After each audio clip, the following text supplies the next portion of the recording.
Hello, everybody. If you're here early, we're going to be beginning in about 5 minutes.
Could anyone who's here early just write in the comments, tell me if you can see the slide right now?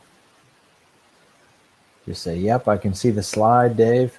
And if you wouldn't mind too, do you hear any sound right now? Do you hear any music? We'll get started in about 1.5 minutes.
Okay. Ladies and gentlemen, colleagues, how in the world are you doing tonight? I'm really disappointed that you couldn't hear Miles Davis there because I've been trying to channel this guy for the last hour. How do I do this here? Okay. Hey, I'm Dave Stewart. It's good to be with you tonight. Thanks for being here. For those who are listening after the fact, I hope that you're doing well wherever you are, whatever you're doing. I've been looking forward to this. How about you? Where are we coming from? Folks in the comments who are here live. Oh, I see all these friendly faces. This is going to be good. Debbie, heavy sigh. Yeah, do another one of those, Debbie. Just let the heavy sighs come out. Let's go ahead and release them. And I better not do any filibustering here because it's about to get real. Barb from Des Moines, Pam from Aurora, Andrew from Washington. What a great state. Southern Illinois, Alexandria, representing for the Midwest. Oh, wow, look at all these wonderful places that people are from. So glad to be with you. Joy from Phnom Penh, Cambodia. Joy, I wonder if you and I shared some professional development back at the start of the pandemic there. I wonder if you're from Brad's school. Can't wait to come visit y'all in Cambodia someday. Oh my goodness, look at all these wonderful people. This is going to be just fantastic. Well, I'm serious. I better get going, all right? Because y'all aren't here to watch me drink water and, soak in the camaraderie in the comments. Oops, let's make this slide big again. All right. Hey, Joy, great to see you again. So glad. All right. Highly official talk that we have tonight. 10 or so things that are helping right now as of October 2020. I just first want to say to everybody, thank you for coming and being here for this talk. It's really been a blessing for me to look forward to this. And I tell you, the things that I've been experiencing in the last 7 weeks or so and interacting with so many of you about is truly a disorienting, kind of wild, demented roller coaster ride. So it really is from a deep place of gratitude that I say thanks for being here. Thanks for being a part of this. And thanks for your support of my work. I just put 4 little children in bed who are blessed by your generosity too. So I know that a lot of time webinars are free, and it just means a lot to me that you'd be willing to support my work with whatever you decided to give in return for this. So I'll try to make good on giving you lots to think about and ponder and walk away with. So these are kind of our 3 buckets, and I thought, how do I organize these? What makes sense to start with? So I decided on this order. We're going to begin with the practical nuts and bolts of some things that I'm seeing in my classroom, trying in my classroom, experiencing in my classroom.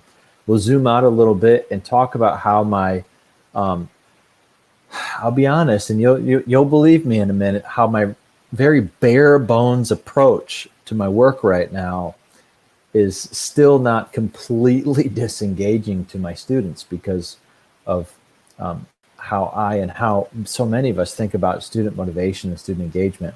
And then we'll land on teacher morale. How do we cultivate the will to teach in times like this? So I'll just say that when I was preparing the slides today and yesterday, that there's a lot. I'm going to try to do my part and give you a lot to think about, talk about a lot of different sources that I've been reading, things I've been thinking. Ideas that I've been getting from colleagues near and far. So just that's the warning. And if you start to feel overwhelmed, whether you're watching live or doing this after the fact, just turn this sucker off, all right? And walk away, maybe literally go take a walk outside and come back to it when you next feel the urge, because it'll still be here. There's so many things for us to do and think about right now. And It's all that, like, so much of it is really good. The things that we get to think about are really good. So don't make it bad by being overwhelmed, feeling like you got to do all the things. I hope I'm going to succeed at showing you that I'm definitely not doing all the things.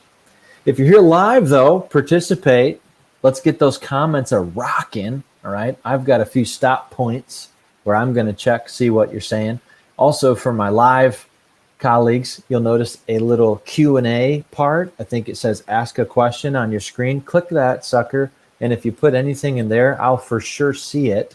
And I'm going to do my best to answer everything and anything that you submit. All right. But we'll see. You've got to keep it appropriate. Okay.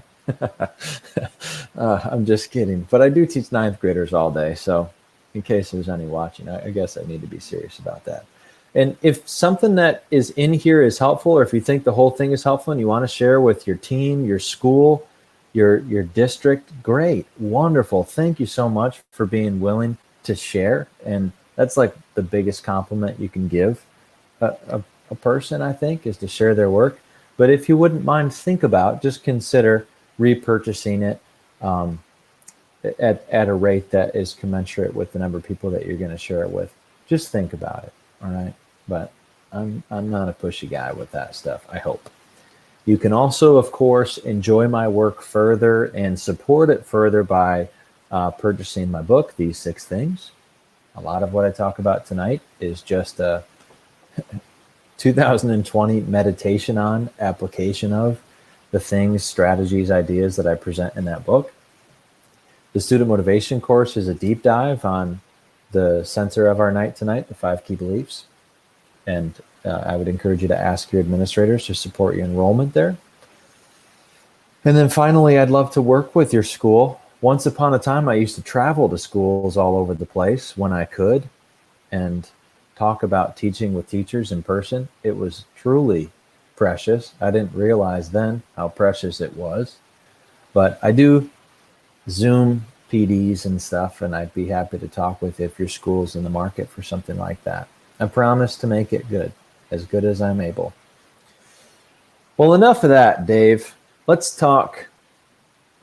What do people say? Soup to nuts? I don't really get that phrase at all. But let's go. Let's talk nuts and bolts. I don't get the soup to nuts thing. I don't even know if I'm saying that right. All right. So you need to understand that I have been teaching every single day so far in a concurrent model. Back before school started, we were talking in-person, hybrid, or distance. Those were the 3 things. But I think what people have realized who are in person, that there's no such thing as fully in person because of how many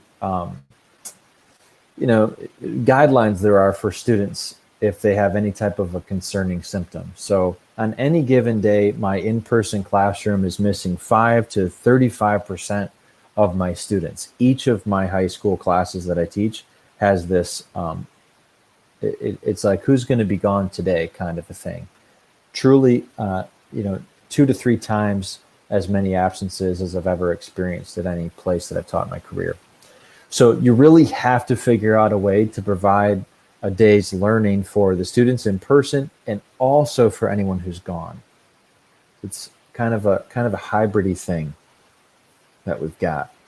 And I like Dr. Catlin Tucker's language, calling that concurrent teaching. And of course, at any time, we can receive word that we're closed. Plenty of schools, including neighboring schools, have gone remote for 2 to 3 to 4 weeks just since we've started school. So I'm always thinking about that transition being tomorrow and how could I do that.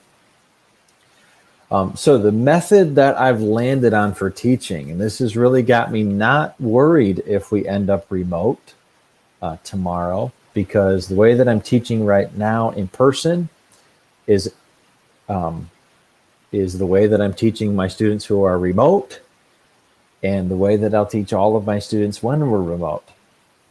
Obviously, remote has its own difficulties, primarily the fact that I don't get any in-person interaction with my students and I have to only interact through a screen. But and we'll talk a little bit about that too. So this is the model. It's called the playlist. Okay, I'm stealing that language straight from Dr. Catlin Tucker. She's got a great blog, and whole body of work around blended learning. I call it great just because from what I've read, she's incredibly thoughtful. She tries to be research directed. I obviously am not endorsing everything and anything that Dr. Catlin Tucker has ever said, but I do like this idea of a playlist. Okay, so, but you just got to understand what she talks about is like the new 5G, iPhone with 38 cameras on the back. That's her version. And mine is like the old school classic iPod, but it's not even as polished as the one that I have on screen. It's got like it's wrinkled. Okay, that's the playlist model I'm using. So Dr. Catlin Tucker talks with this playlist model of you're kind of walking students through a whole unit almost, like the example she gives on her website is it's a whole essay where students are watching a video that she created. Then they're analyzing, a speech, completing a form, all these different activities that she has woven together, designed to get a student to a place where they understand a given unit and they're able to start doing things. And then she's got these little stopping points called Tucker time, which I like. I like that. Sometimes I call the videos I make for students Stu Vids, and they like that it almost sounds like I'm saying stupid. Yep. But Catlin Tucker has this Tucker time where she will check in with students. Okay, so this is what I'm saying is it's very advanced. It's very intricate. There's a lot of pieces that she's creating to make this possible. I can't do that. That's too much for me right now. Actually, here's me, here's too much for me, and here's that, like what she's talking about with her version of the playlist method. So let me walk you through exactly what it looked like for a student to be in my class. Okay, so on the screen right here, for those listening after the fact, I'll just describe it. We've got the home page for one of my classes. This is an on-level world history class, and it's super basic. It has the Everest sentence that I'm running this year. The Everest sentence for my class is, in this class, we aim to grow in our knowledge of world history, knowledge of ourselves, and knowledge of life and long-term flourishing. Totally new Everest sentence, and I think you'll get why I'm making that shift by the end of our time tonight. And then the biggest, boldest thing on the screen is this heading, missing class. This is the main use case for my learning management system homepage. It's for the student who's just been told by the county health department, hey, you've got to be gone from school for the next 14 days. What am I supposed to do? Well, the school said you're supposed to go on the internet. Go on the internet, child. Child goes on the internet and they see nice and big, missing class. Here's what you need. The first thing that my students need is the announcements. I'll show you those next, but that's like what my whole class runs off of. It's just a single announcement for each class that I teach. Each lesson is one announcement per day. I'll show you that in a sec. They need that, and then they also need my Zoom room link. I just do the personal Zoom room link so that it's the same link all the time. I've got my school assigned laptop open on my desk all day while I'm teaching, and the Zoom room is open. And when I see a little person waiting in the waiting room, I make sure it's not, some weirdo from the internet, and I let the student in, and now they're there, and they can hear whatever I'm saying, whatever other students are saying for any of the interactive work that we're doing. Okay, I'm trying to show you that this is very basic, not pretty. Also, my Bitmoji game is absent. Come on, Dave, get a Bitmoji, man. I know, right? Today, one of my colleagues showed me a Bitmoji where she's like crawling out of an apple like a worm. And I liked that. I thought that was hilarious. I really do like Bitmojis, but yeah, I don't have time to make those. All right. So this is what an announcement looks like. Okay, this is an announcement from my on-level world history class. It has the learning target and it has the agenda. The agenda is what we are going to work through. It's our playlist. That's what I'm talking about with a playlist. It's the playlist for the day. It's a terrible playlist because you don't really get to pick your order or anything like us. It's not today's playlist. But it's always got some type of a warm up. I've taught my students that when you come into my classroom, this is super weird from any kid who's ever had me in the past, but every single day you open up your laptop, you go to today's announcement, and you begin with the warm up. The warm up is almost always some type of a writing prompt. Sometimes it's a prompt that helps me to connect with students personally and helps them to express themselves personally. Oftentimes it's connected to the academic material that we're learning right now, or like current events I'll bring up a lot in my on-level world history class. You can see on this example, there's a collaborative learning activity. What we're going to do here is click on a explainer video about Vladimir Putin, his career. It's like an 8-minute long video.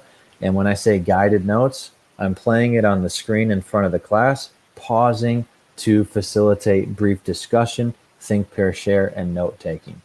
All right. And then the next the next activity is an independent learning activity. My students are reading a textbook excerpt about Russia in the Middle Ages, and they're answering some basic comprehension questions.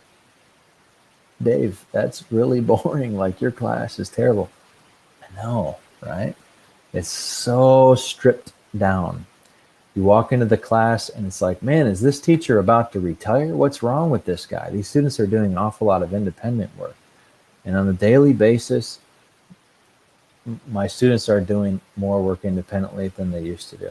But I'm going to talk more about this and why it hasn't been the world ender that I thought it would be. And as your questions come up, remember, just use the chat. Actually, let me make sure that I'm not like offline or something right now. Okay. Playlist from the DJ. That's what I'm talking about. That's what I'm talking about right there. That's who we are. We're amazing. Okay. All right. So this is an example from an on-level class. Okay. This is an example, another example. And here's what I want you to understand. I started to ask myself 2 or 3 weeks into misery, into feeling like every day that a kid was gone, I have to come up with what they missed, like from scratch. Or every day after I got done teaching in person, I had to recreate and redesign and do everything again on the learning management system for the students who were gone. That's what the first couple of weeks of the school year were like. The first 3 or 4 weeks, there was an interminable slog, like up the backside of Mount Everest, where there's, it's just littered with human remains and frozen feces. That is what the first few weeks were like, because I was doing all this labor replication. I was constantly trying to think about how to create engaging lessons today. What do I do today? Misery. So I started to ask myself, what are the repeatable little blocks that I can use again and again and again and again? The little 20-ish minute segments of learning.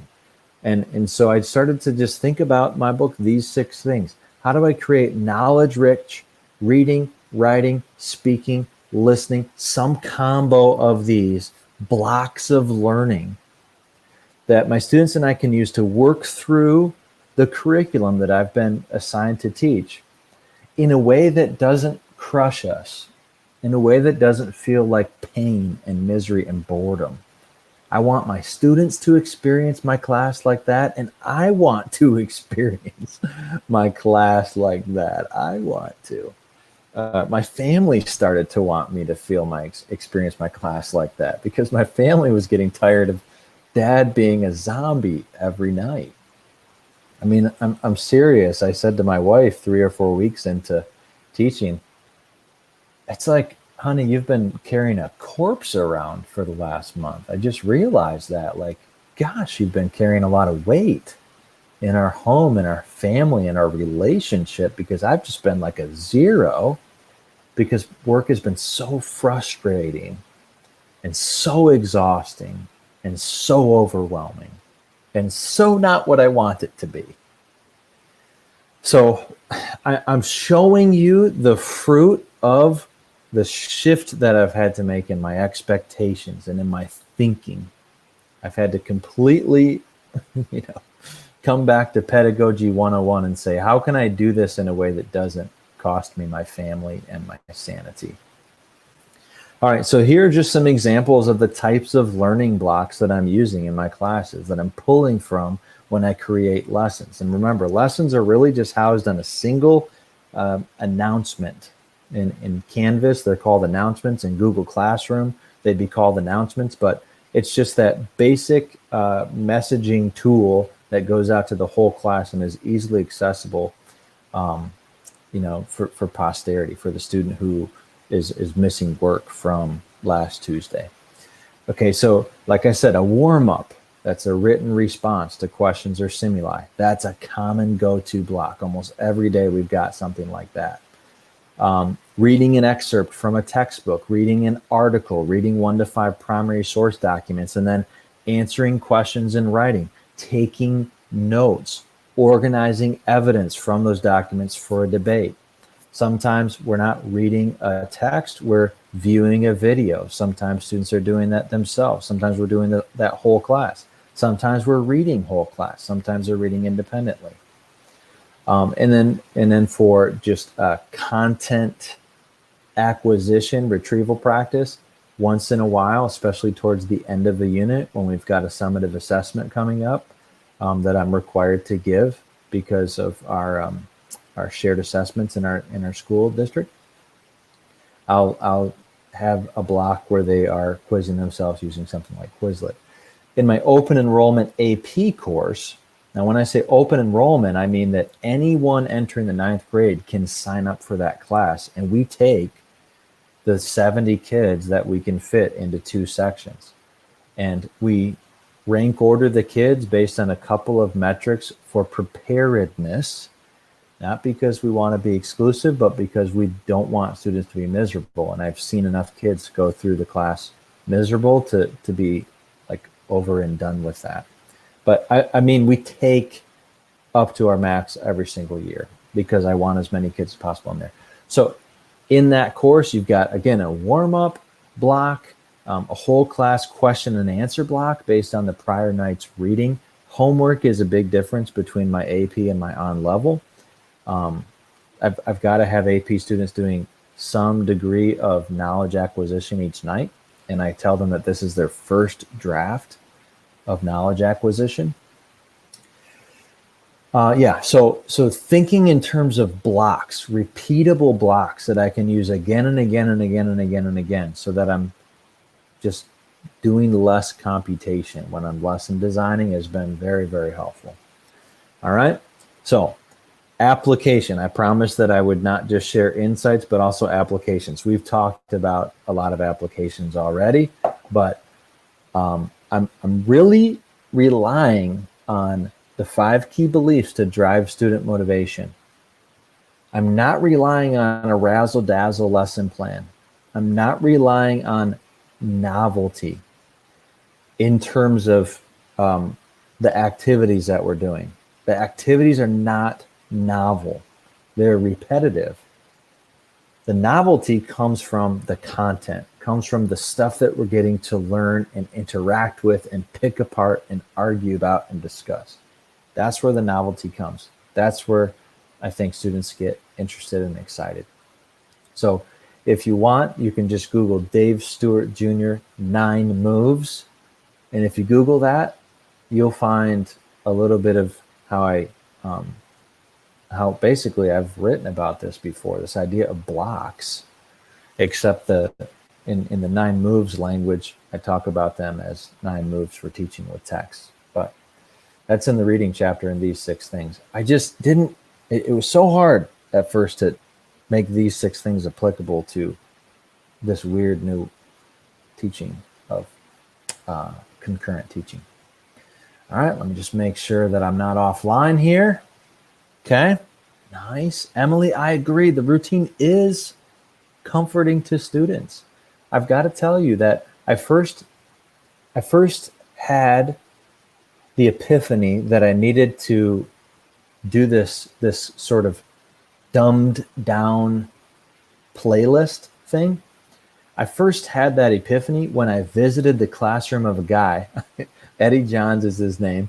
I see this guy in the parking lot, okay? We're 3 weeks into teaching. I see Eddie.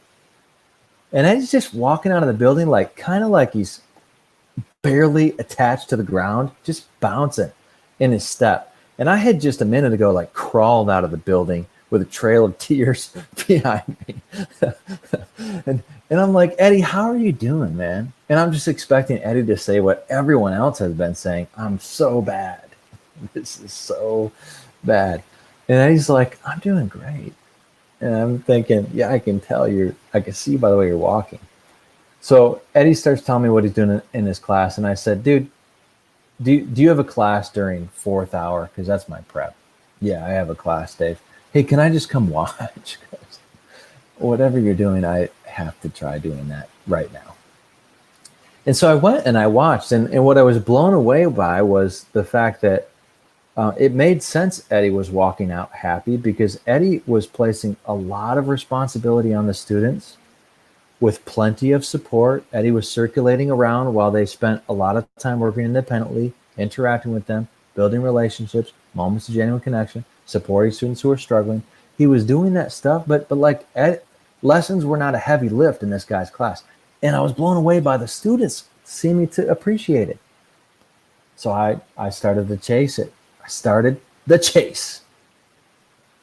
But we got to keep talking about this, because I have to, you have to realize I felt like a bad teacher. So let's talk more about it. All right. My AP World History class, Unit 1 was Dave, high effort edition, driving myself nuts. Unit 2, I said, okay, existential crisis, like I'm either going to have to not teach for very much longer. And I'm serious. I fantasized about many other jobs that seemed appealing, you know. I'm either going to have to find something else to do or really, really strip this down. So I decided Unit 2, I'm going to go so basic. I'm going to do the same exact learning blocks every day, like for the whole unit. So for the whole unit, the warm-up was short answer questions that I created based on the previous night's reading. After the warm-up was completed, I would model for my students how I would approach writing 1 or 2 of the short answer questions, or as we progress through the unit, I would just pull up a couple of theirs, students who I knew were confident enough for me to do this, and I'd critique theirs in front of the class, or I'd praise very specific things about what they did. Then we would have a whole class Q&A on the prior night's reading. Any content that they were curious about, thought was weird, anything they didn't understand, we discussed that. At first, I was having students write some of those questions during the warm-up time up on my whiteboard, but then I created a digital question box so that my absent students could do it too, and so that we'd have a permanent record of the discussion that ensued because of their questions, because I would just type in our answers to their questions right in the Padlet, which is our question box now. Okay, after Q&A is done, we're maybe 20 minutes into class. Now go ahead and view these, they're called AP Daily videos. There's 1 to 2 per topic that my students need to learn in the unit. They're not always great, super engaging, but they're pretty short. They're a resource that's available to me. It's not perfect, but it exists. And I do actually like a lot about those videos. So next they watch and view those. I have, of course, modeled for them a few times, whole class, what we do when we watch one of these videos. How do you take notes? That's like stuff that I covered extensively in Unit 1. And then their homework, which they can start on if they get done with the videos, is to do the next topic. We did this again and again. By midway through the unit, I was feeling deep guilt about how pathetic I was as a person, because it was just like so not sophisticated or thoughtful. It felt that way. Okay. And while they're working independently, yeah, like this was me. While they're working independently, I'm interacting with them. I'm giving feedback on student work, etc. Okay, so we take the assessment on Unit 2. First of all, the short answer question, their writing work for the assessment is incredible. In Unit 1, their writing on the summative assessment was so bad, I didn't even grade it. I just gave it back to them and I said, this is really bad.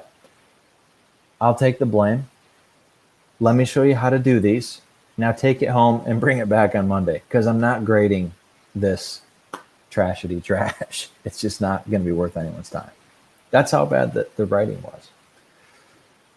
Their writing was so good in Unit 2 that I felt like they had somehow cheated and found the questions in advance. I realized, because they told me in a post-assessment survey, well, we practice these every day. And so we knew exactly how to approach them. We had a clear model in our head for what it looks like to succeed at these. Then all we had to do is take the knowledge that we had built and plug them into whatever question you asked. And because those blocks I was using, read at night, that's draft 1, warm up, that's draft 2 of knowledge building, and then the AP daily videos, that's draft 3, they just knew the stuff really well.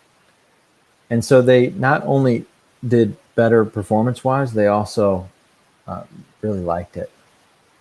So I know these are AP students. They've opted to take an AP class. It's not an on-level class. My on-level classes are different. I don't have as many resources for my on-level classes to do something like I did for AP. And I don't assign nearly as much homework. Homework's pretty rare in that class. My point, though, is just it ended up not being a bad teacher move to get my butt out of the way and give my students an opportunity to warm themselves at the fire of knowledge, of stuff that we're learning in world history, and to just be with them doing that and to help them to do that. Okay? I'm telling you, it was a revelation. It was a revelation. So repetitive and lower effort from me doesn't necessarily mean boring or bad for students. Those things don't have to be the same. We have this like works-based righteousness in our common teacher religion. And the idea is that, you know, I'm only good if I'm busting my butt. And it's especially true in the fall of 2020, because if you're not busting your butt, you're selling out. And it doesn't have to be that way. I didn't finish typing here. What I mean to say to leaders, because I know there's leaders here, and I think leaders really want to help teachers right now and really don't know how. Give real examples of what you mean to a teacher when you say, you don't have to be doing the same thing you did last year. This year isn't last year. It's got to be sustainable. When you say these things, which are true things, give real examples to teachers. Find teachers like Eddie Johns who are not miserable. Find what's working well there, what's good, what you can get behind, and share that. Ask Eddie Johns to make a screencast video of how he's teaching his class. That's what I did. All right. Richard Hamming, this mathematician guy, this handsome guy, he says in his talk, You and Your Research, he says, the misapplication of effort is a very serious matter. And I agree. I agree, Richard Hamming. In fact, I would encourage any of you to read Richard Hamming's speech. There's some instructions for how to do that. If you want to, just Google search James Clear, Richard Hamming speech. It's long, but it's good. All right. Let's talk some nuts and bolts about Gallagher's Article of the Week assignment and then pop a debate. And then I think I've got a pause built in for questions. Okay, we're doing okay. We're doing okay. You all right?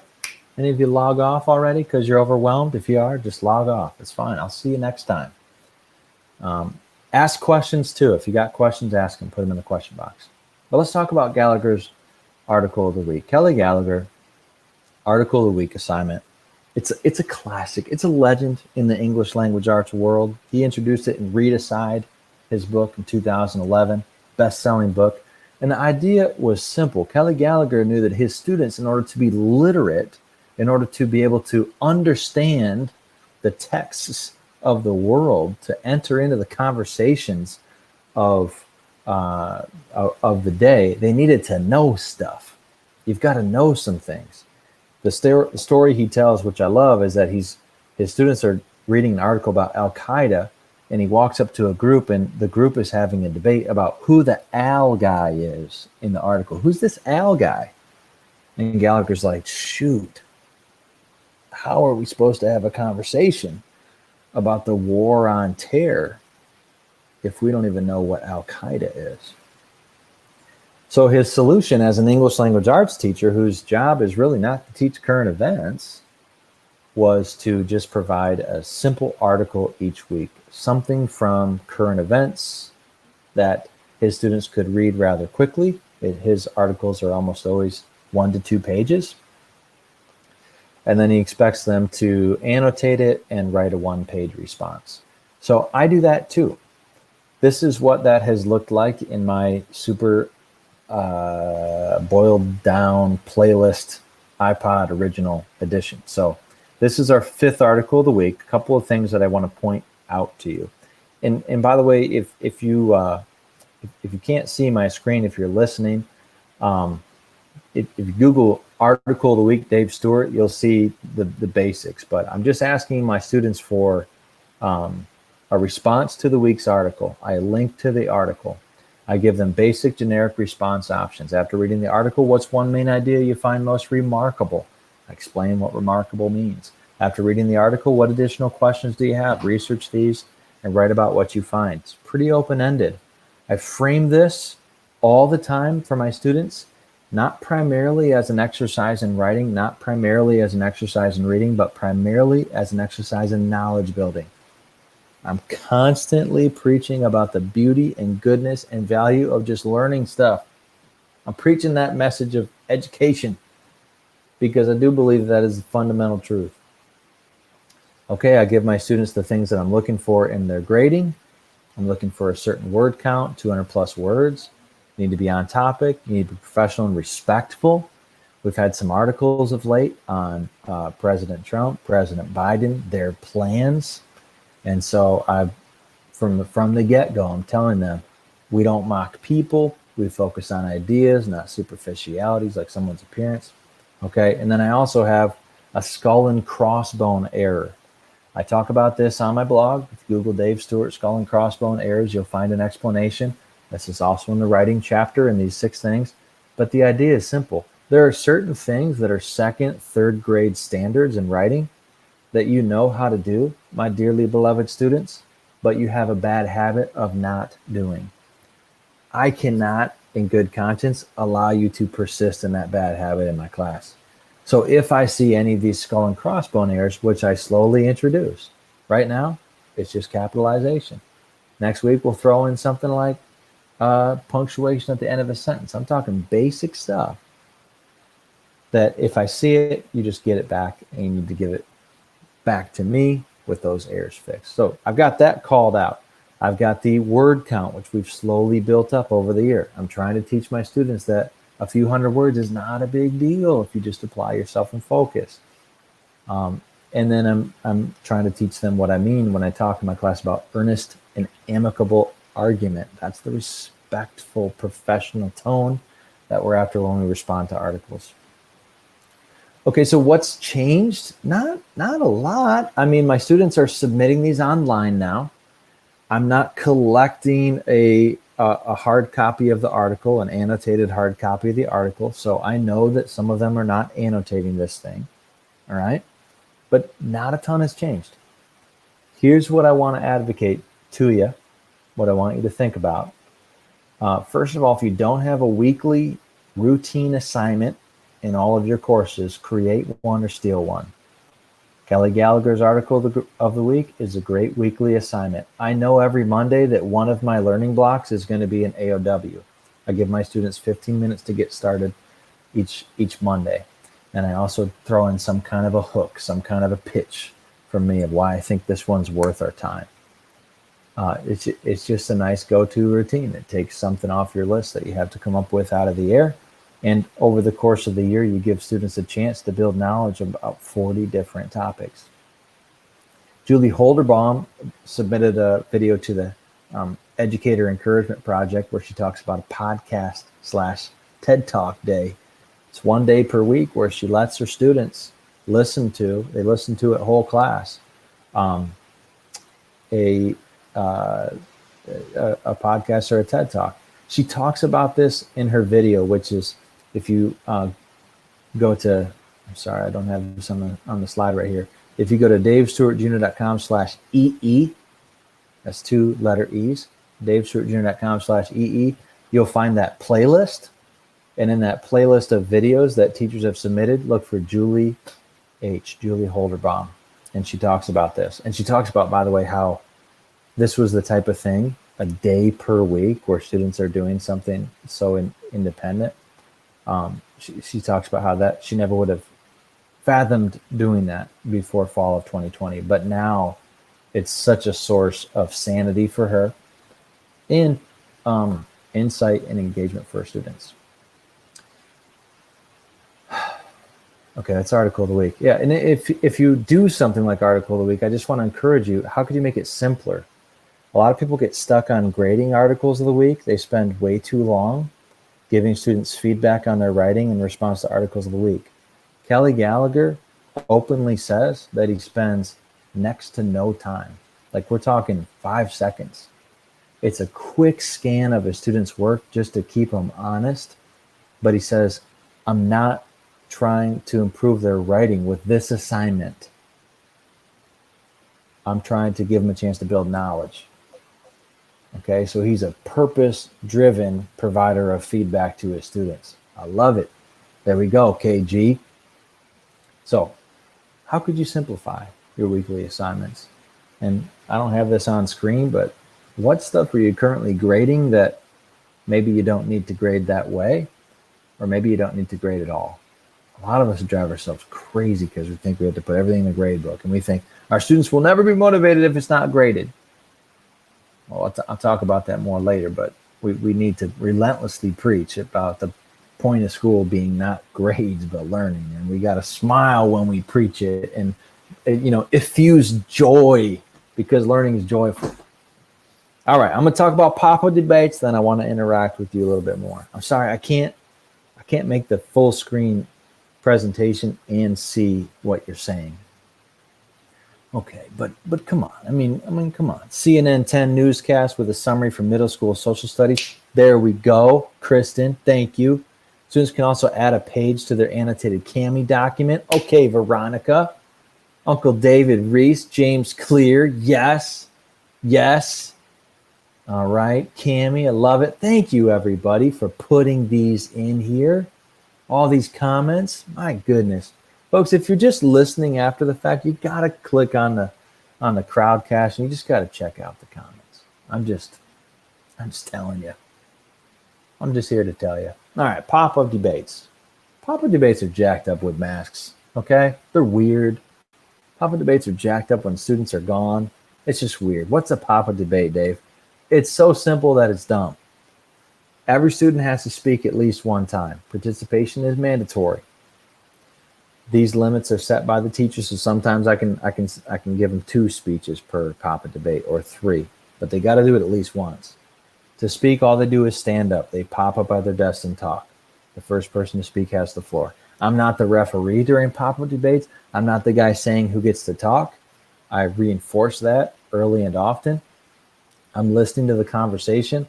I'm coaching. I'm trying to help my students to speak more effectively. Now, of course, at the beginning of the year, which is where we are at right now, we've had 2 pop-up debates so far this year. Beginning of the year, I'm just trying to help all my students to not be debilitatingly anxious about this. That's what you're after at the start of the year with pop-up debates, because they're standing up in front of their peers. And so, and they know that Mr. Stewart's going to call on them as soon as there's a lull in conversation. So they've got to have their paper in front of them of what they're going to say ready to go. It's nerve-wracking at first. So I want to normalize it first. That's what we're after. Okay. The strengths of this approach is that it is incredibly basic. For anyone new to my work, that's one of my things. Just not a complicated thinker guy. The more basic, the better. I like it's like, it's not even like Legos. It's like what are they, Duplos? It's like Duplos. All right. Pop Debate. It's a little box of Duplos that you bought at a garage sale, and you sanitized them. And now you're like, okay, can I build half a house with these at least? That's what you're doing, Pop Debate. So it's so basic. Okay. That's a strength. That's also a weakness. Depending, if you want the guaranteed way to have a high quality conversation in class, do something like, Socratic seminar, philosophical chair, something more complicated. And that's not a knock on those things. Pop Debate makes it possible for my students to experience enough whole class speaking situations for this type of speaking to become normalized for them. Okay. Once we can get rid of the debilitating degree of anxiety around public speaking, now we can work on increasing our skill at public speaking. But you all know, when you're debilitatingly anxious about something, you just can't improve. You can't think about your craft. So Pop Debates are efficient. That enables me to do them at least once every 2 weeks. And that over the course of a semester or year makes normalization possible. And my students consistently love Pop Debates. They enjoy it, especially once we get the hang of it and once I start to coach them up to being, better at it. Chapter 4 of my book, the argument chapter, is the most extensive place I've written about Pop Debate. I'm happy to talk about it with you via email too, though. All right. So what about the concurrent teaching thing, Dave-O? What are we doing there, man? Well, look. So far, I've only had 2 pop-up debates. On both of those days, none of my absent students Zoomed in. That's a problem, by the way, that I don't know how to solve. Some of them just don't Zoom in when they're gone. They're supposed to, but they just don't do it. Sometimes you can't fix everything or anything. So when I have a student Zooming concurrently with the class that's doing pop-up debate, I'm going to flip that computer around, and I'm going to tell them to signal for me when they want to talk, and we'll crank up the volume, and we'll try to listen and just get them in. It'll be weird, but whatever, we'll do it. When we're remote again, I'll take a crack at it on Zoom. I'll take a try. I'm not scared to try. It'll be weird. It might not work. I might just end up saying, okay, we're not doing synchronous pop-up debates when we're remote. We're just going to do Flipgrid. I might do that, colleagues. All right. Flipgrid is nice. I like Flipgrid. Flipgrid is something now that I can link to in my announcement. When I say that we're doing a pop-up debate today, I can say, if you're absent, click on this Flipgrid link and make me a little flippy flip. I can do that now. I like that. That's cool. I could also have them just record a video of themselves contributing. That's cool. That's new. That wasn't possible last year. At least it wasn't on my grid. The mask thing, like I said, it's weird. Okay, their voices are muffled. One of the biggest things that I teach with gestures in PV Legs is poise, voice, life, eye contact, gestures, speed. It's an Eric Palmer acronym. I love this acronym. I used to emphasize the face as like the gesture capital of the human body. This thing communicates so much. This is less. The eyes are less. Today I was telling my students, I still hate it that I can't tell if you're grimacing at me or smiling or just like, the flat face. It still bothers me. I always tell them, hey, if you're smiling, can you just like really play it up? Like squint your eyes. So I don't see any fixes for those things, but here's what I'll say for a takeaway. Speaking and listening routine things that you do for me, every 2 weeks or so. They're wonderful capstones to knowledge-rich reading or writing or listening sequences. Okay, and I say sequences because I think to get the most bang for your buck for a whole class discussion, you want there to be a critical mass of knowledge-rich learning experiences prior to. I tell the story in my book about the North Korea debate. We read one article on North Korea. They had like launched a missile or something when they weren't supposed to. And I asked my students on Friday, what should we do about this? What should the United States do? Almost all my kids said we should nuke North Korea. Well, that's genocide. That's horrific. You're terrible people. I didn't say that. I thought it. I stopped the debate. And over the weekend, I said, maybe it's a knowledge issue. I gave them just 4 or 5 additional opportunities in the month that followed to build knowledge about North Korea, the prison camp crisis, their relationship with China, the connection to the Korean War, just articles of the week, all on this topic. I asked them the same question. Okay, it's Friday, we're a month later. I'm just curious, students, what do you think should be done about North Korea? Keep in mind, I had never chastised them about the nuke comments. I just stopped the debate. No nuking. There's no desire to nuke after all of this knowledge building. Knowledge building produced in my students increased capacity to think critically, way more of an eagerness to clash with one another's views or to complicate the matter, and even empathy and compassion. That's amazing. That's amazing. So just how can you use, even if you're full virtual right now, I'm thinking the same thing. If we go full virtual tomorrow for the next month, how can I create a pop-up debate or a Flipgrid discussion as a culmination of a sequence of knowledge-rich reading, writing, listening experiences? And you got to keep that bias towards simplicity, sustainability, consistency. By consistency there, I mean, if you say every student has to speak, then you've really got to hold them to that and call on them and try to create an environment and scaffolding to where, there's not a reason to opt out. Some still will opt out. I've got 2 students right now who've sat down. They've sat out both of my pop-up debates. So you can't get 100%, but I would say that I've got a 97% rating of kids participating in these. All right, cool. Well, let's check in. Let's check in, shall we? Hokey Pete's. All right, I might be getting into some trouble here, some time trouble. But let's see what we're talking about over here. All right, we got some questions. Let's see if we got any related questions. Oh my gosh, the comments. Oh, S. Lucas, we've used Parlay as an electronic pop-up debate. Awesome. I see some people doing concurrent. Love it. Oh, this is great. Uncle David Reese, you know, man, I am old enough. I am old enough. I'll say that, and we'll leave it there. But I also don't think that you should vote for me. All right, Kevin. Authentic engagement seems to be a rarity for me over a Google Meet full of avatars. I've done the polls and the breakout rooms and questions in G class, but they all seem like forced compliance to me. I miss the good old organic conversations of old. Oh, brother. I know, man. I know. I'm sorry. Have you discovered any ways to recoup those through distance learning? It'll be interesting to see what we come up with here, Kevin. I'm going to talk a little bit later about what I think can be done about the video muted whole class gallery, which, spoiler alert, is not too much can be done except for advocacy and asking.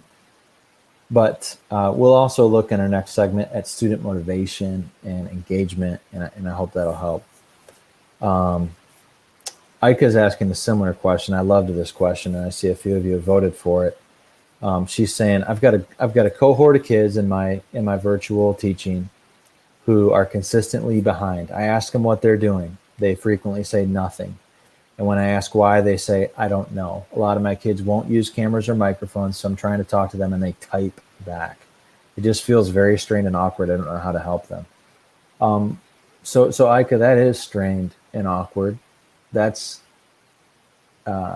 exacting a toll on your soul. I think Barb is your colleague, right, Ika? And Barb's educator encouragement video, everybody, is just like a heartbreaker because she feels Ika's pain. I just put a link to the educator encouragement playlist. It's so good. So yeah, what we can do in these situations is, I think for one thing, We can ask our administrators and advocate for a little more of a basically support to require video on. I understand the argument that some students are you know, that might be really hard for them, but I think what's really hard for students is being so hidden and so unknown, and just kind of so isolated to where no one is ever seeing their face. I mean, how do you make someone feel valued, known, and respected who you've never seen, like you just seen their black square on the screen? I just think it's really hard. I think some of this talk about how, you know, our students feel embarrassed about their background or something like that. I think that we can have conversations with families, and I'm saying leaders right now. This is what I'm saying. Advocate, ask leaders. Can we talk to our families about how important this is? Can we talk about this? Can we have like a school, you know, town hall with the community and say, hey, we're thinking about requiring videos to be on during Zooms. What are your concerns with that? Can we, instead of just assuming that our marginalized students can't be on video, can we just have a conversation with our community? And can we build a policy around that together? And if we do all agree, like it's best to make video on optional, then okay, fine. But I do think that we skipped a lot of those conversations and just assumed. And as a result, it's a little bit of what Amanda Ripley. Sometimes I think that this can fall into the category of she calls it a perverse compassion. It's a compassion that's actually creating more of a problem for our average students. So we can advocate for that gently. We're not the kings and queens of the universe, so we can't force it. And then I just think we can tell our students every day, like, hey, this is another reason why it would be really great if you would unmute your video. Would you do it? Could you do it? Like channels to Mr. Rogers. Would you be mine? Could you be mine? Could you please, for the love of all that is good, unmute your video? And then I could, you know, we try, and then we move to the students who are there. Okay, because we're not omnipotent and we cannot do all the things for all the kids. Zach, I'm going to be talking about this engagement motivation. Great question, Zach. Thank you. Julia, boring but necessary question. Love this question, Julia. Thank you. People are going to be giving you a spiritual fist bump. How do you choose what to grade? Between the warm-ups, collaborative exercises, and written answers, I'm wondering how you collect formative grades without overwhelming yourself. Perhaps your school only grades summatives. We will get there. My school is very hands-off about how we grade. We have to set up the little percentages, weight stuff, like the weighting stuff in our grade book consistently. We've got to use the same assessments as all the other teachers in our course. But there's, really nothing besides that. So the ball's in my court. I told you I teach AP and on level. So the AP kids tend to be more of the grade grubbing. They're way more likely to, and I'm saying tend to, painting with broad strokes. They tend to be the quickest to ask, like, is this going to be in the grade book? Is that going to be in the grade book? And then the on-level students tend to be less attentive to their grades, but they will get that, like, parent-teacher conference time, desperate string of 5 emails in a row. Like, can I get all my work? Can I get all my work? So the thing that I always want to build in my students is an awareness of the beauty of education, how rewarding it is to learn things and to apply yourself to learning, to like put yourself into it, put your mind, your emotions, your will, your body into learning. And I'm doing that through all the stuff that I talk about with student motivation, the 5 key beliefs. That is the atmosphere I'm trying to create. Just as there's oxygen and nitrogen in the air that I'm breathing right now and that you're breathing right now, I want those beliefs to be in the air. I want them to be in the assignments. I want them to be in the messaging that I have on the homepage of my learning management system. So, that's kind of like my constant area of professional growth is how to cultivate beliefs-rich learning environments. And Julia, if I do that, when I do that, I don't need to think about grading as much. So I know there's a lot of people who advocate for standards-based grading. Okay, that's, I don't have any qualm with that, except for the idea that standards are, like the language is pretty dry.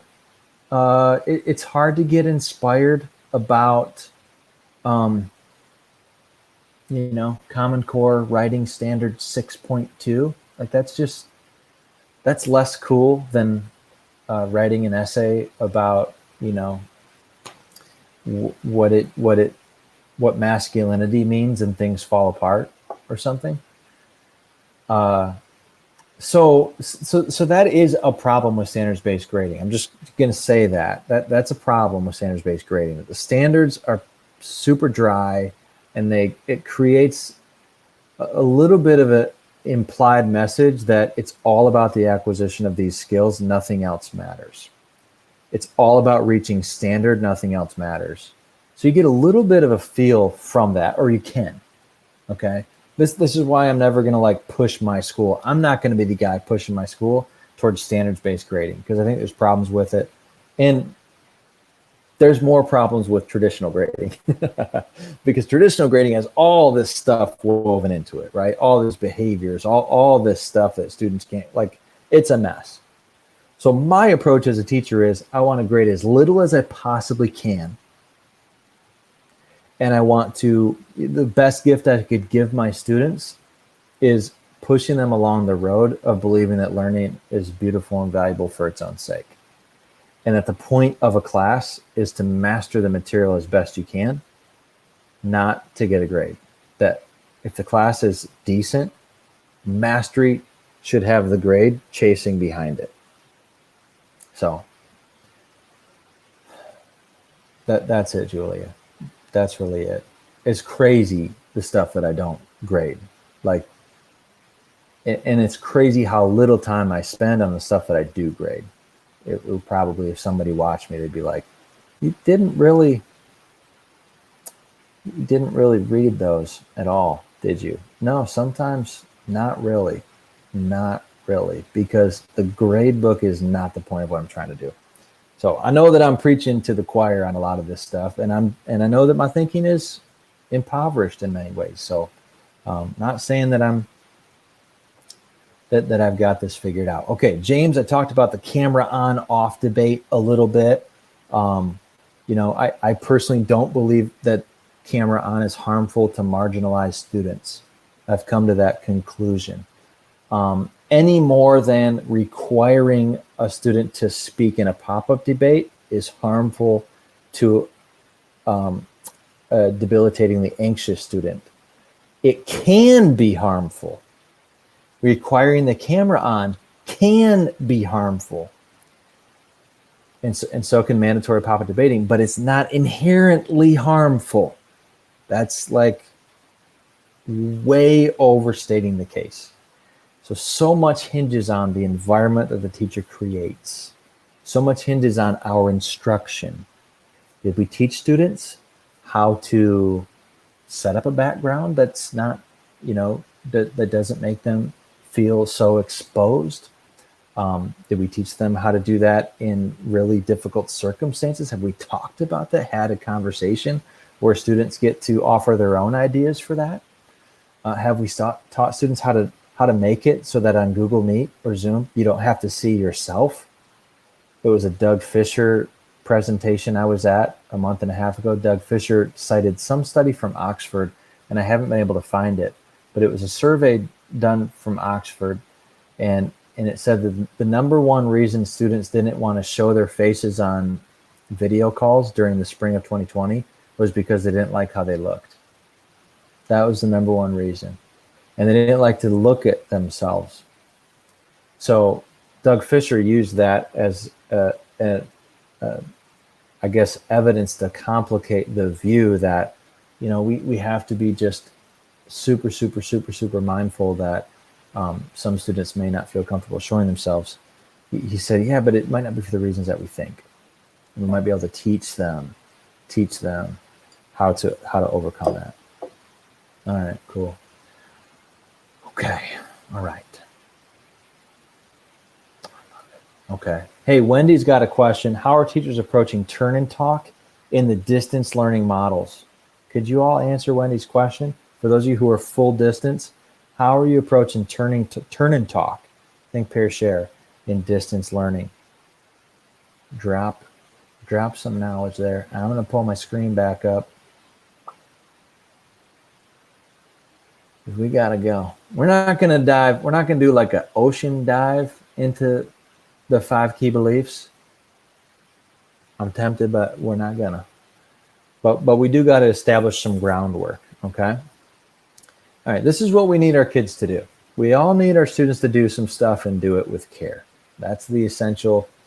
That's like the problem that we're all bringing up. My students aren't showing up. They're not doing this. They're not doing that. Not turning this in. And that's an adequate concern. Those are all adequate concern. Good concerns, because we need them to do stuff. You can't master things unless you learn stuff, and you can't flourish long term unless you master some stuff. So if the point of school is to promote the long-term flourishing of all children regardless of background, and if the key strategy of school, the way that school does that, is through teaching students to master all these different domains of knowledge, then we've got to have students do things, because that's how you master stuff. You do work. You do it with care. Now, very important when we talk about student motivation. Busy work doesn't help you master anything. Okay, so when I say do work, it's got to be the right work.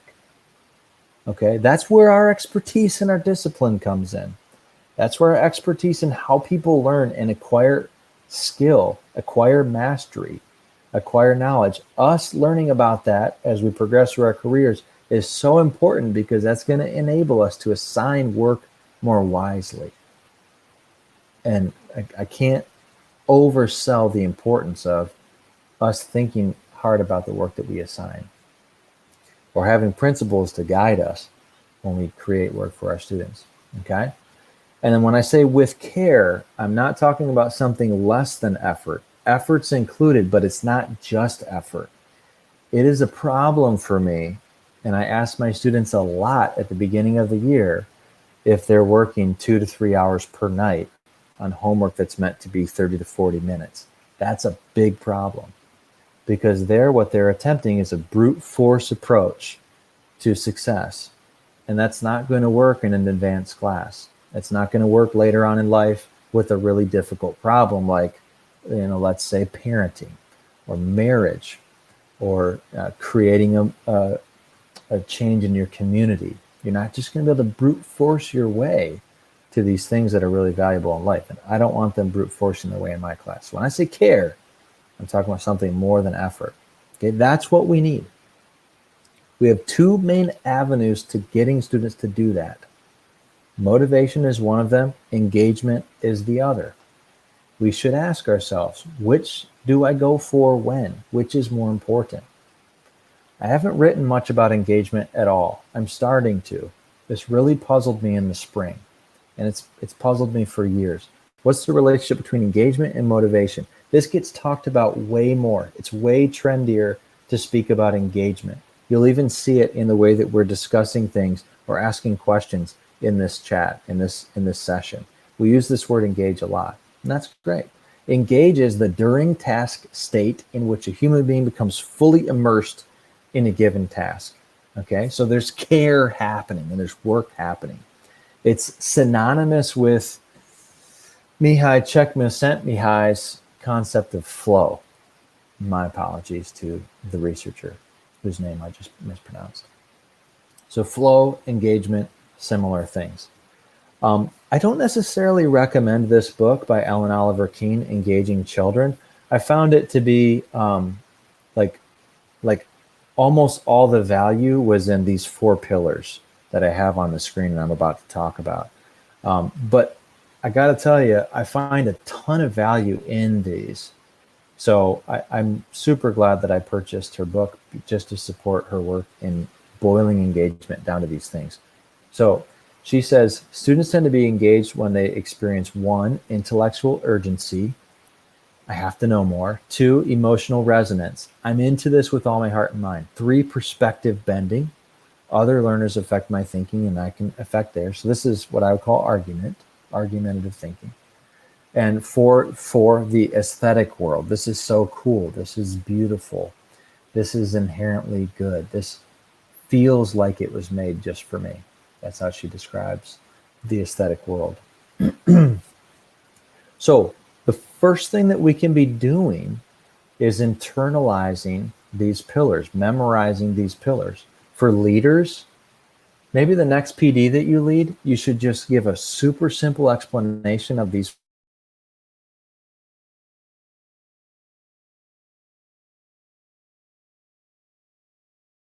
4 pillars. We tried to create intellectual urgency in a lesson. Tell me about a time in the last month of your teaching where you've observed students experiencing an emotional resonance with their work, an emotional response. Tell me about an instance in your class where you've prepared students to argue with one another in a really respectful, earnest, high-quality way. That's perspective bending. Tell me about a warm-up that you've used in your class, a poem that you've used, an article, a video, where you were just trying to get students to appreciate something that was beautiful. I think those would be interesting conversations to have with the staff. And I think that'd be really good professional development because you're not taking up a ton of airwaves, throwing words at people, kind of like I am right now. Sorry. But you are introducing a really useful framework. I like these 4 pillars. I think that they're true.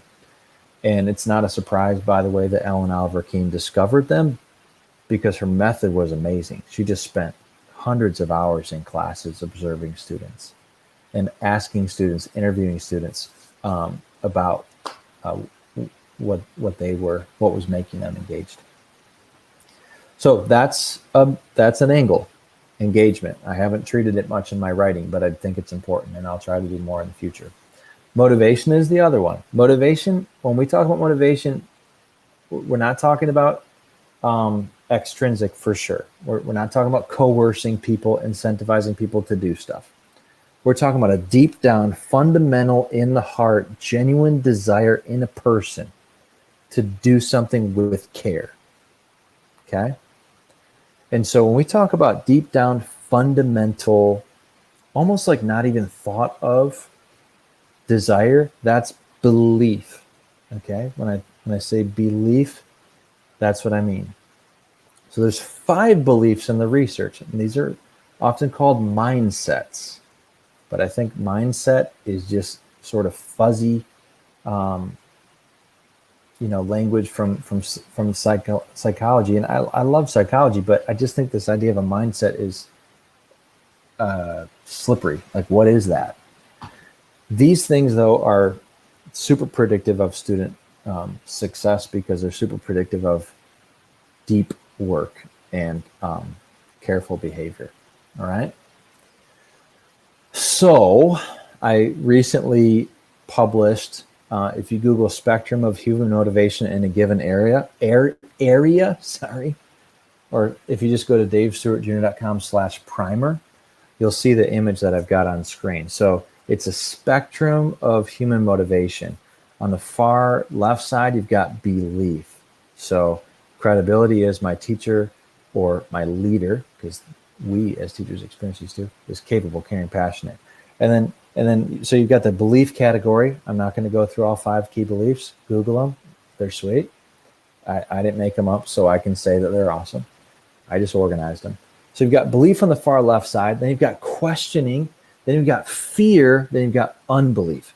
So a lot of our hyper-apathetic students, they actually are just suffering from unbelief. And I say suffering on I say suffering on purpose, because it's painful for a human being to be demotivated.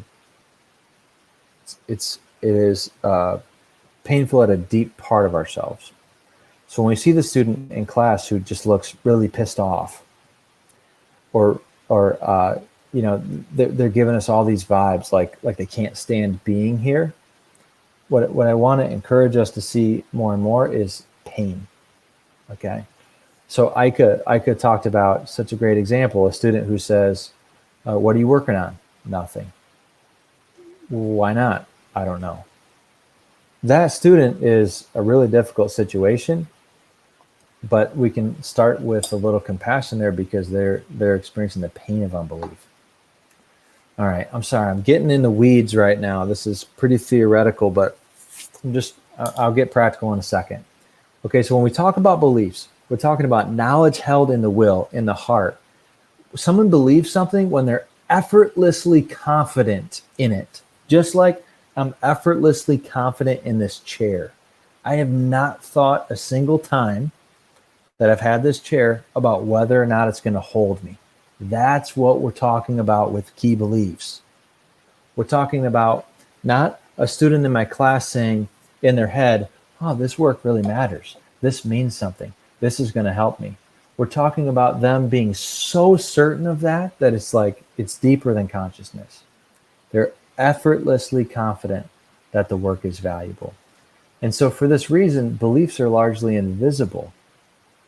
They're just assumptions that our students have. And unbeliefs are largely invisible too, right? A student often can't articulate that the thing that they're struggling with is this idea that I do not fit here. People like me don't belong here. This is not matching with my identity. They don't verbalize belonging unbelief because it's often beneath the consciousness. It's more experiential than intellectual. So it's really the holy grail of motivation to affect these things, to move students towards belief, is such an art form and such a science too, which is why I love talking about them. But holy cow, when we have a student walk into our room believing this stuff, it's amazing to teach them, isn't it? They're just a delight to teach. So I believe, in case you can't tell, that motivation is the more worthy of the two, but we should be going for both motivation and engagement. But motivation definitely trumps engagement because motivation gets you to a task that you can become engaged with. Motivation will work when a task is not engaging because not all mastery related work is. Sometimes you got to hang in there and still do the work with care. And motivation will get you back to a task when something that's more engaging distracts you. And that's one of the key problems with virtual learning. Virtual learning, I have no control over what a student is doing off screen. And if their screen's off, even less. So if they're sitting here with their phone and they're holding it right here, right, and texting, well, I'm thinking that they're doing eye contact, but they're paying attention to something way more engaging. Motivation is the only way to get past that. The key beliefs are the only way to get past that. These things will always win if all we are doing is engagement. Because, my curated social media feed as a teenager is just going to be more intellectually urgent for me than your lesson on iambic pentameter. Okay? I think your lesson on iambic pentameter is sweet. I do, but I'm a nerd, so it doesn't help you. All right. So the application here is to bone up on these things, make a study of them, and my work links to the other people's work that they come from. Leaders, think about emailing your man, Dave Stewart, and let's come up with a way to get your teachers in the student motivation course. I'm super flexible on price. I want people to access these truths. I think truths about human nature. All right.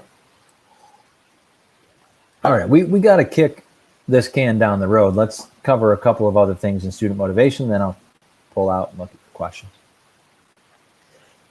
Why the most promising avenue for helping students to value the work of learning is also the one we tend to rely upon least. Values this. Does this work matter? Will it help me? Is there meaning here? That's what people are asking when they're asking a question about value.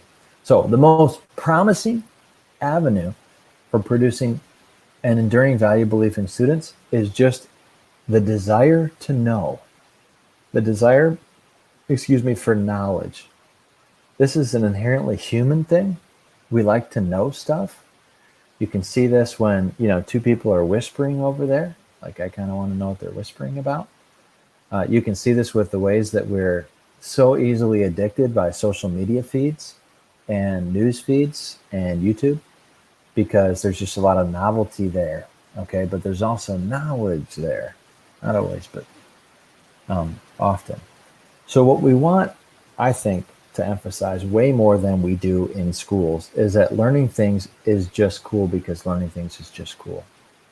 Learning things is beautiful. Learning things is empowering. Learning things expands you and makes you a different human. And if we can do that, if we can give that type of messaging and flood our schools with it, I do think it would move the needle.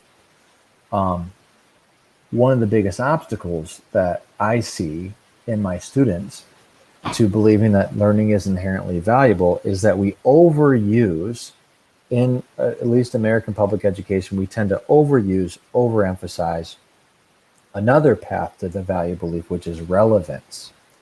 So relevance is this is valuable to me because I'm interested in this topic, or I like that candidate, or it's about my hobby or my goals or this facet of my identity or the groups that I associate with. When we over rely on relevance with our students, I do think it directly contributes to them being disengaged the second that something becomes irrelevant. And they become apathetic and closed-minded. And even more seriously, I think that our societal obsession with relevance is one of the rotten seeds at the core of our rampant moral disengagement. If you didn't see my moral disengagement post over the summer, that's just this tendency in a human being to minimize the bad in me and maximize, emphasize, obsess on the bad in you. So basically dehumanizing people who I don't agree with. That's moral disengagement.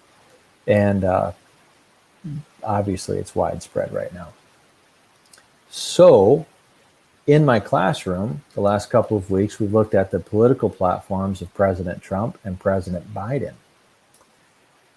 And this is a classic example where a lot of my teenage students don't want to hear about politics. Those that do often only want to hear about the candidate that they support. And almost always they think the candidate that they don't support is an evil scumbag bent on the destruction of the universe. That's the moral disengagement thing.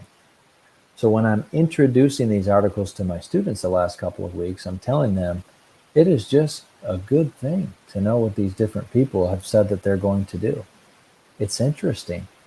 It will make seeing a clip of the debate so much more intelligible to you. I'm just trying different angles of getting them to value it just because learning stuff is cool. So I think you get one pitch per day. It should be brief, but you should give one pitch per day per lesson. Why?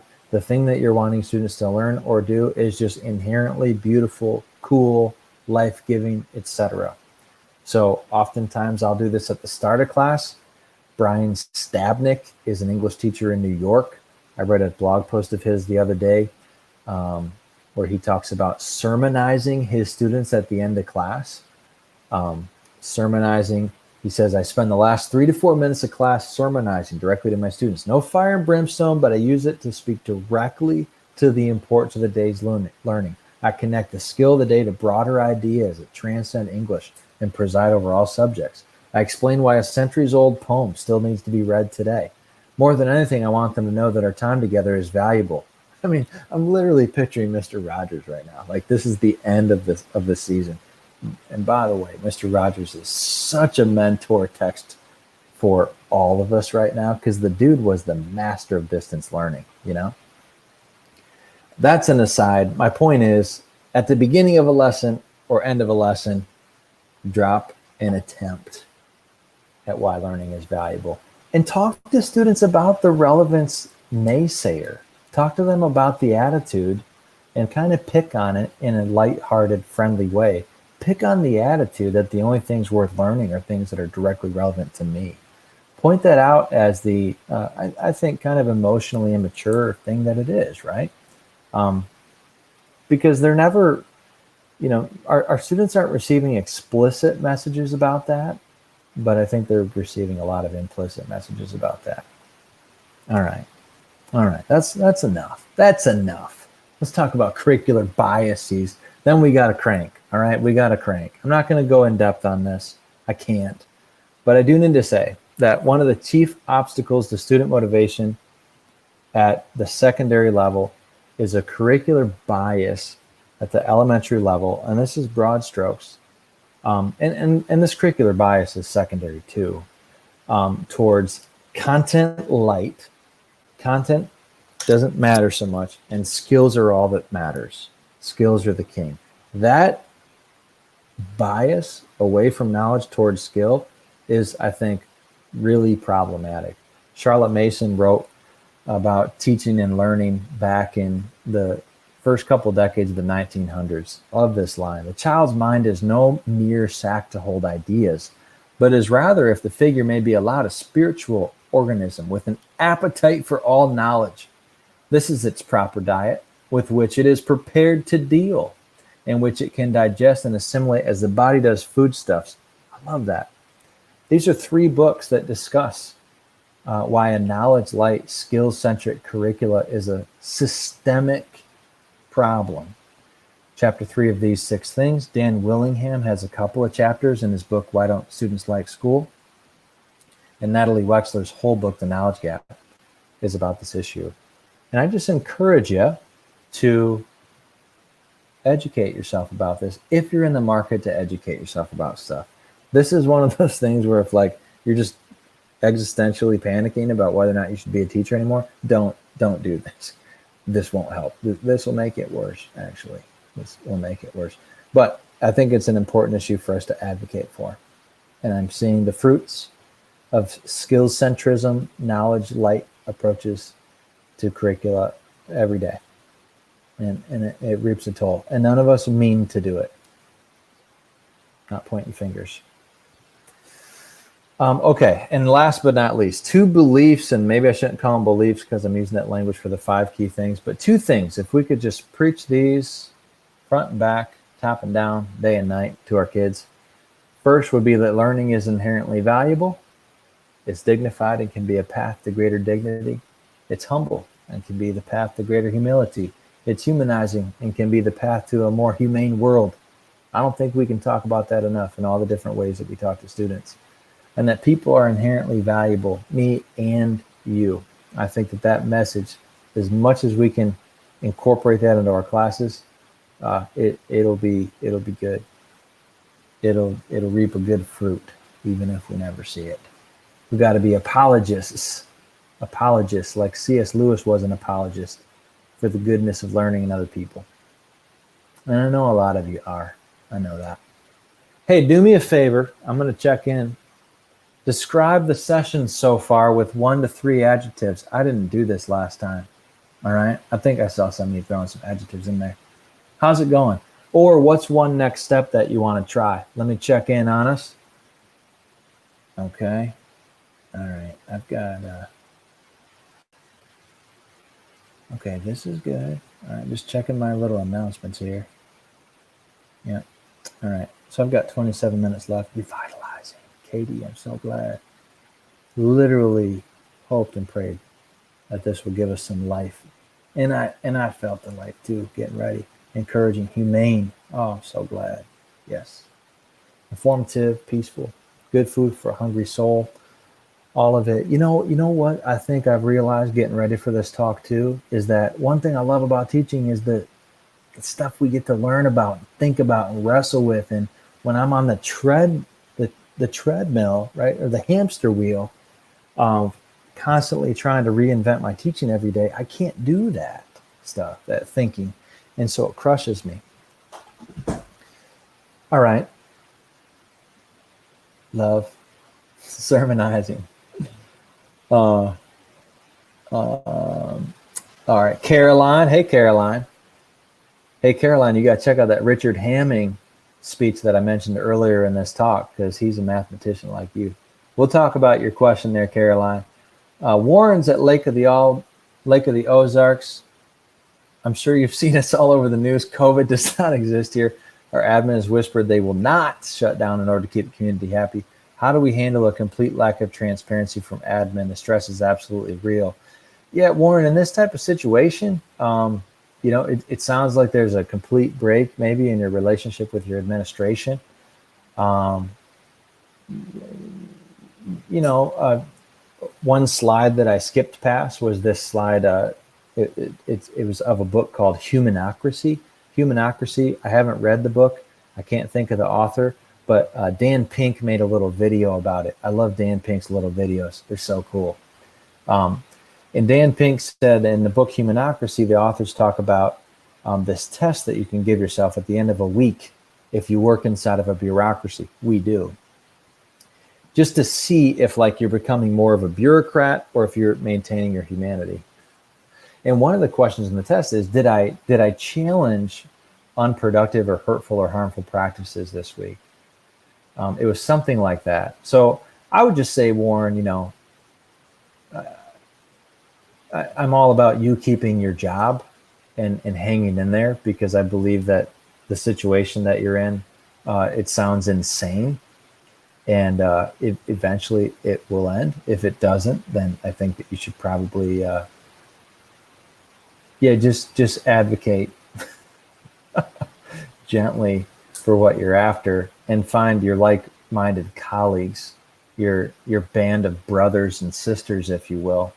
And, don't get together to complain, but do get together to remind each other of all the good things that you're doing. Because even in the insane situation you're describing, you're doing good. You're enhancing long-term flourishing outcomes for real, full people. And that's celebrational. Zach Ripley, seen a lot of attempts to replicate traditional learning in virtual formats. But in nearly every instance, I hear reports of reduced engagement, minimal effort. Is it a question of engagement or motivation or both? What's to be done? So I hope, Zach, we got a little bit at that, at least in the idea of it's probably engagement and motivation. What can be done? We can try for these, some of these things we've got to rethink and redo and boil down into maybe a new pedagogy. Right, like I tried to demonstrate, the replication of what we used to do into what we're doing now, I think, is noble and good, but it's also a sure path probably to burnout. So everything should be on the table. It should be a reevaluation of what we're trying to do. I told you that I even recreated my effort statement.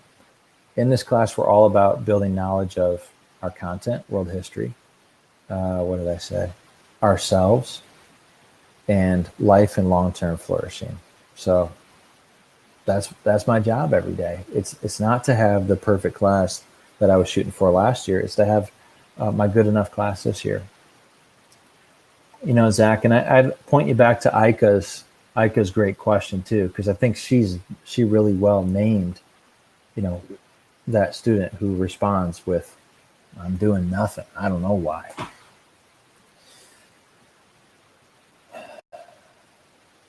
Yep, Karen asking if I'll do this later. Sure will.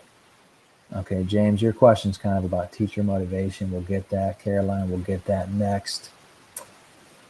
Stephanie, we're currently meeting 30 minutes with our middle school students with the expectation they do 15, 20 minutes of practice in the afternoon. Newsflash, they aren't doing the work.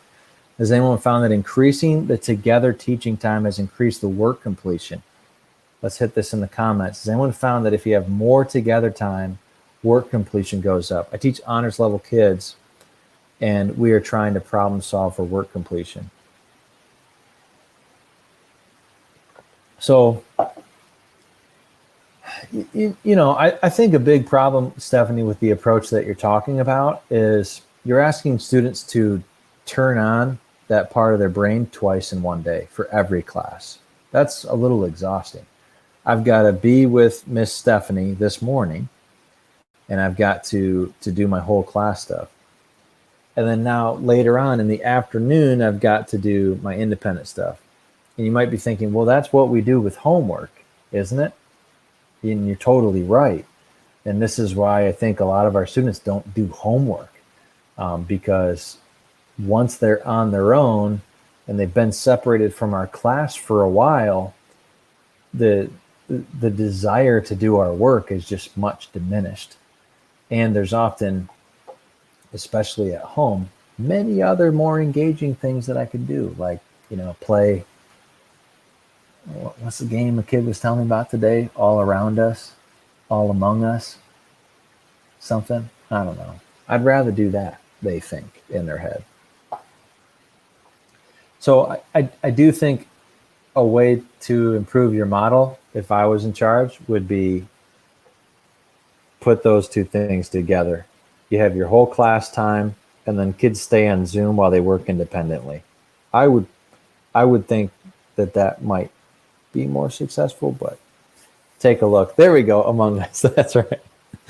Literally, a kid was trying to explain to me today about these beans, and it's like mafia, and I'm like, I don't know, dude. It sounds sweet. All right. Practical ideas teachers have for class learning activities that are engaging but adhere to social distancing. So, Brad, what I showed in the instructional part of the lesson, it's a lot of independent work where students are getting an opportunity to build knowledge, and I've attempted to make the case for the work all already by the time they do that. And then like pop-up debate, pop-up discussion works really well in my setting, but I know, Brad, that you're in Cambodia, and I don't know what whole class discussion looks like for your students. Practical ways administrators can support teachers in these unique circumstances. Jake, take a look at the spots where I call out leaders in my application sections. I've been trying to speak to that because I saw your question in advance, and I really love it. Jenna, I'm so glad that it's helpful. I was nervous because I'm just bringing some stuff. All right. How do you interact individually with students in the classroom? We're not allowed to walk in the student areas. Oh my gosh. Around the classrooms, or have students move from their seats once in the room. So I don't have students ever move their seats once they're in the room. I do circulate though. Am I supposed to do that? Not sure, but I do that. It's certainly not a strong enough rule where it's been emphasized. So yeah, that would be hard. That is like a significant added constraint if I couldn't even be by them. If I had to be in the front of the class. I mean, I do the same thing that I'm doing, and I would just sit there and ponder the bizarre nature of my life and all of our lives and try to make the best of it. I don't know if I'm picturing like rotating their seats every day so that like who's in front moves. But yeah, that's a toughie. You got me a little bit on that. I get the restriction. I don't mean to make light of the restriction. All right. Well, let's talk about teacher morale, the will to teach. Okay, let's land the airplane because we got to talk about email, right? We got to talk about email. We got to talk about silence and solitude. Come on, how can we not? Number one difference maker in teacher morale this year, by far, the people I talk to who have come out on the other side of the existential crisis, which by the way, the other side is just like, you kind of like your toe is always in the existential crisis pool. It's just you're not drowning in that pool anymore. The number one difference maker is just the reorientation of expectations of the teacher. That's the number one thing. If the teacher can believe in their heart, so this is like a belief thing, not just intellectualize, but actually believe that there's a way to be a good teacher this year and not do what you used to do.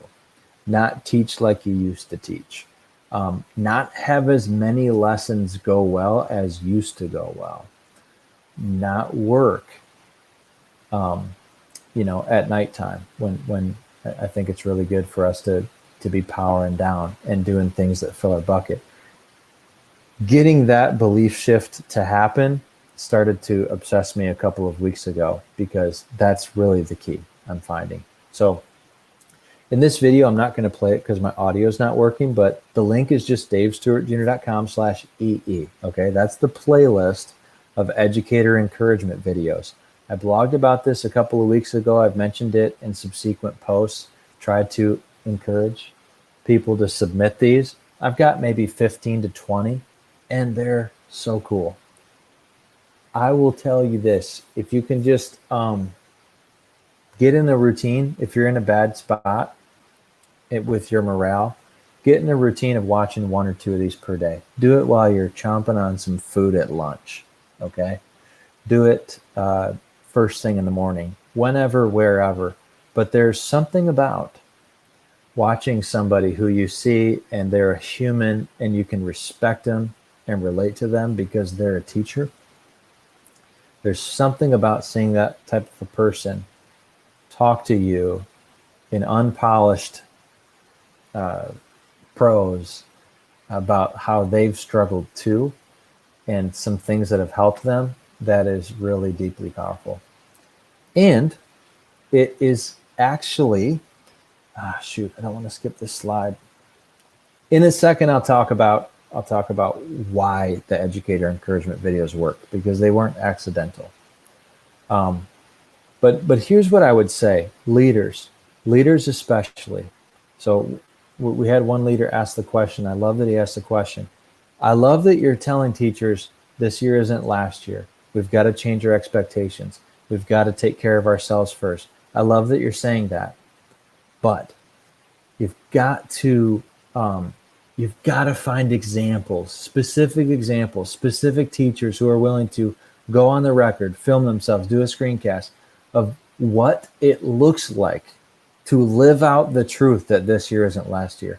You've got to create examples of that, or just find them, like at davestewartjr.com/EE, that YouTube playlist, because there is something about an example that is really powerful at affecting not just the intellect, but the heart.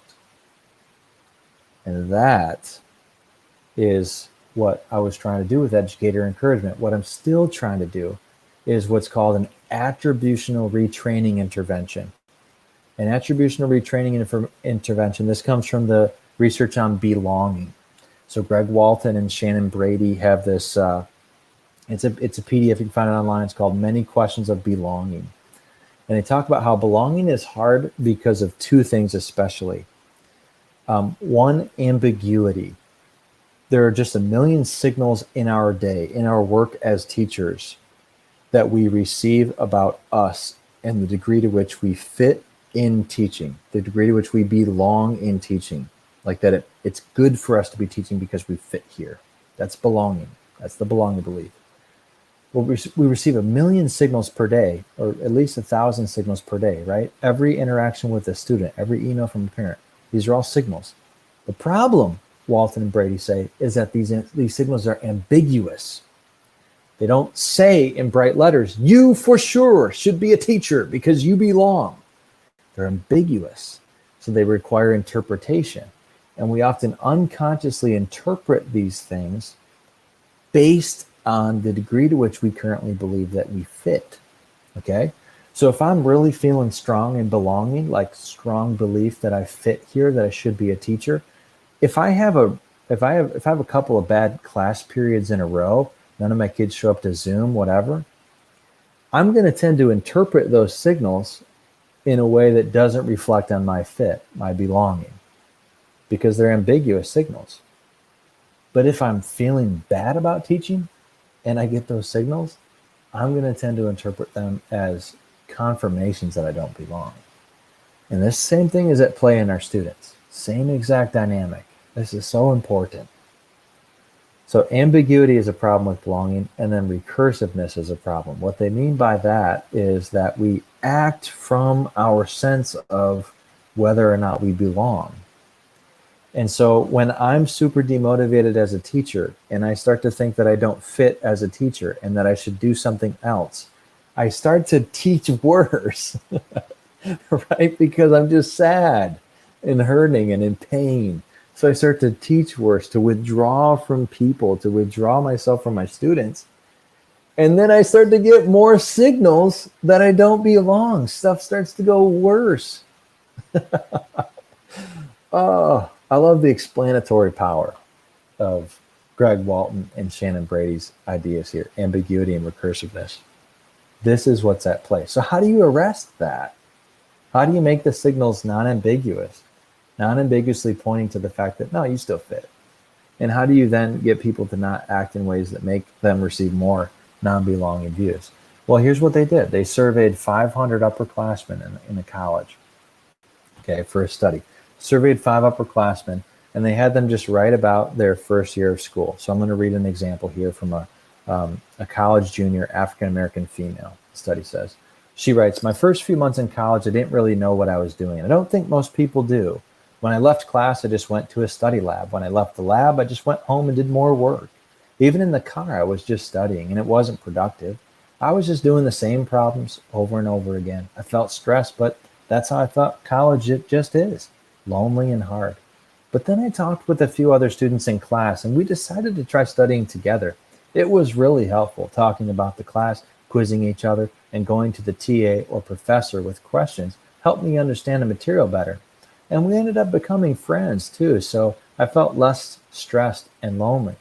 I still hit the books on my own when I need to, but I learned that talking things through with other people helps me get unstuck when class gets tough or I don't understand a problem. College is a new experience. It takes time to learn how to do it, but you don't have to pick between doing well in class and making friends or having a good experience. You can do both. Okay, so they collect all these little things, and they're specifically looking for messages that follow this pattern. I struggled at first. I thought it was just me. I realized it wasn't just me. I started to do this stuff, and here's my takeaway. That's the pattern. They collect all these things. Then they just had all these college freshmen read a couple of these, and I have my notes on this somewhere, but they read a couple of these, and then they had the students write a short essay about why these students were right, why it was true, from their experience, why it was true what these people were saying. So the results are crazy. Like GPA is higher in people who experience this as freshmen. Sense of belonging, enjoyment of school. Some of the belonging research shows like there's a higher view of the professors just because belonging got improved. So these videos are those. These are real teachers from all over the place, okay, who have just shared, this is kind of how I was feeling. It wasn't pleasant, and this is some stuff that helped.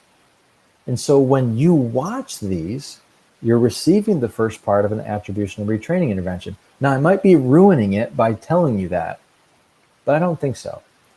So you're getting this person, and they're not writing, they're talking. And you're also getting ideas that you can use so that your struggle with, do I belong in teaching? So that doesn't become this recursive thing. It's like self-fulfilling belief. So my takeaway is, make one of these. If you're struggling, but not as much as you used to, even if that's true, make one of these. Talk about what the struggle was like at first, how you felt when you realized that it wasn't just you. And then share a couple of things that are helping. Record it and send it to me, dave@davestewartjr.com. Leaders, you can do this too. Your teachers will appreciate it, and so will your fellow administrators. And we'll just keep populating that playlist. You benefit and other people benefit. Okay, we're about to go into hyper lightning round because I literally have 5 minutes before this thing shuts off. So let me just apologize right now, okay? We'll do it again. Black boxes, we talked about this. Focus on what we can control. Ask our students to please show themselves on video. and then, move on. We've talked about that. Refer earlier in the video. Email. Why do I like email right now? I hate email because these fellas, Jake Knapp and John Zaratsky, in their really peppy book, Make Time, How to Focus on What Matters Every Day, just a nice little quick sip of sanity is what this book will give you. They had this little tip that I read a couple weeks ago to treat emails like they're letters. And I'm like one of those nerdy guys who, sometimes I'll just read C.S. Lewis's letters because he's a cool writer, and I don't know, it's just weird, nerdy. I've really liked pretending that emails are letters. So I don't have time to go into depth in this, but it means that for any email that's non-urgent, non-work related, I check them once per week and respond to them. It's my Friday treat before I go home, is I respond to my letters. And I try to be more personal in them. So if it's not like an urgent issue, then I handle them on Friday. And for school-related emails, once per day. Just like if I was checking my physical mailbox in my school, that's how I try to check my email. You might be thinking, dude, don't you miss stuff sometimes? Don't you get in trouble? Yeah, a little bit once in a while. But these are minor catastrophes, super small, lowercase c. And the sanity that I get is worth it. Okay. Aaron Zamet Reddy has an article, The 5-Step Roadmap for Saying No, that I appreciate because it helps me with scheduling. How the discipline of silence and solitude is anchoring my days.